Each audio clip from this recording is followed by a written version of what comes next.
और निकल कर अश्वत्थामा के पास। जब ही अश्वत्थामा ने देखा, ब्रह्मास्त्र प्रयोग किया, भगवान ने निर्देश दिया अर्जुन तुम भी ब्रह्मास्त्र चलाओ। दोनों ब्रह्मास्त्र आपस में टकराए।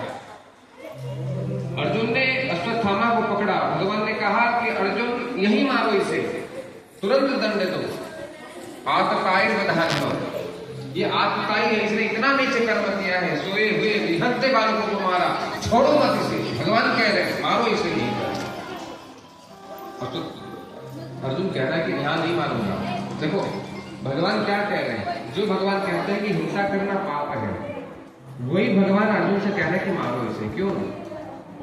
क्योंकि सरल बनना अच्छी बात है, लेकिन इतना भी सरल मत बनो कि जिससे तुम ही कट जाओ। जंगल में अक्सर वे ही पेड़ कट जाते हैं जो एकदम सीधे होते हैं। टेढ़े मेढ़े पेड़ को कोई नहीं काटता हमारा, जो एकदम सीधा दिखे ना वही पेड़ कट जाता है। इसलिए जीवन में सीधा बना, सरलता का भी उतना स्थान मत दो कि भैया समाज से तुम ही कट जाओ, परिवार से तुम ही कट जाओ, व्यवस्था से तुम ही कट जाओ। उस सरलता को सरलता नहीं कहा जाता, बल्कि बेवकूफी कही जाती है। एक गांव में एक वट वृक्ष था जहां एक सांप रहता था। तो सांप इतना बदमाश था कि कोई भी उस रास्ते से जाए सबको काटता था। तो पूरे गांव में उस सांप का भय था।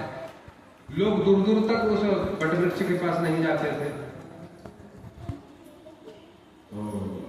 एक दिन एक साधु आए उस गांव में, तो लोगों ने बताया कि अरे महाराज उस गांव में वो जो वट वृक्ष है ना, वहाँ एक बहुत खतरनाक सांप रहता है, सब काटता है। तो संत ने कहा कि भैया ऐसे लोगों की तो दरकार है। अरे भैया हम तो साधु हैं, जो बिगड़ा हुआ है उसे ही तो सुधारेंगे, हम जाते हैं। लोगों ने मना किया मत जाओ, आपको भी काटेगा। संत नहीं माने, चले गए। अब जो ही सांप ने देखा साधु को आते दौड़ा काटने को। साधु खड़े हो गए, कहने लगे आहा हा, न जाने कितना पाप कर्म किया होगा पिछले जन्म में कि आज जो है सांप बना, मुंह में हमेशा जहर खुला रहता है। अब इस योनि को पाके भी तू इतना पाप कर रहा है, अब कहां तुझे जाना है? कम से कम यहीं से तो उद्धार का कोई मार्ग खोज। ये बात उस सांप को इतनी लग गई कि सांप शरणागत हो गया, सरेंडर हो गया। साधु से कहने लगा गुरुदेव आज से मैं आपका चेला बनना चाहता हूं। गुरुजी ने चेला बना दिया सांप को। अब सांप ने कहा गुरुजी कुछ बताओ कि अब मैं क्या करूं? तो साधु ने फटकार लगाते कहा कि देखो चेला जी, आज के बाद ये काटना कूटना बंद, आज के बाद तुम किसी को नहीं काटोगे। सांप मान गया कि गुरु आज्ञा वाली, गुरु जी ने कहा तो आज के बाद किसी को नहीं काटेंगे। अब साधु आकर गांव में सबको कह दिया कि भैया देखो अब वो मेरा चेला बन गया और मैंने समझा दिया, अब वो किसी को नहीं काटेगा। चारों तरफ एक खबर फैल गई कि साधु की बात को सांप मान गया, किसी को नहीं काटेगा। अब लोग धीरे, पहले तो सांप का भय था तो लोग धीरे धीरे सांप के पास आए। कुछ लोगों ने थोड़े से कंकड़ लिया, पत्थर सांप के ऊपर फेंका।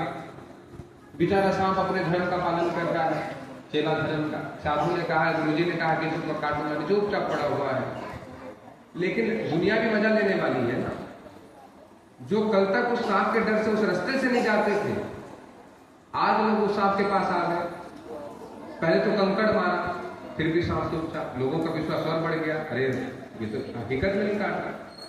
अब कुछ लोग गए सांप के पास, क्या किया, एक छोटी सी छड़ी उठाई और सांप को उठाने लगे, फिर फेंक दिया और उसके साथ खेलने लगे।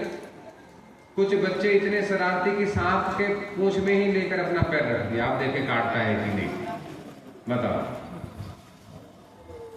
और कुछ ने तो क्या किया, उसे रस्सी बनाया, कोई किसी के गले में बांध दे, भोले बाबा बन जाए, कोई उसे रस्सी बनाकर खूब जो है झूले की भांति एकदम पेड़ की टहनियों पे पकड़ पकड़ के झूला झूले, फिर भी सांप चुपचाप बैठा हो, वो किसी को नहीं काट रहा।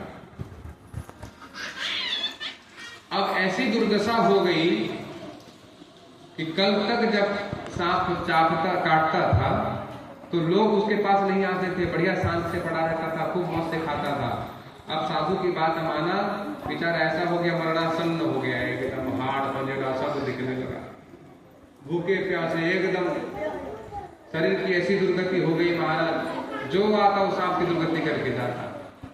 एक दिन साधु उधर से घूमते हुए आए कि चलो अपने चेला जी से मिला जाए कि चेला जी कैसे हैं, जाकर देखें। सांप के पास गए, जाकर चिल्लाने लगे, चेला जी कहाँ हो? बेचारा सांप जो है सूखे पत्तों के बीच एकदम मरणावस्था में चुपचाप पड़ा हुआ है।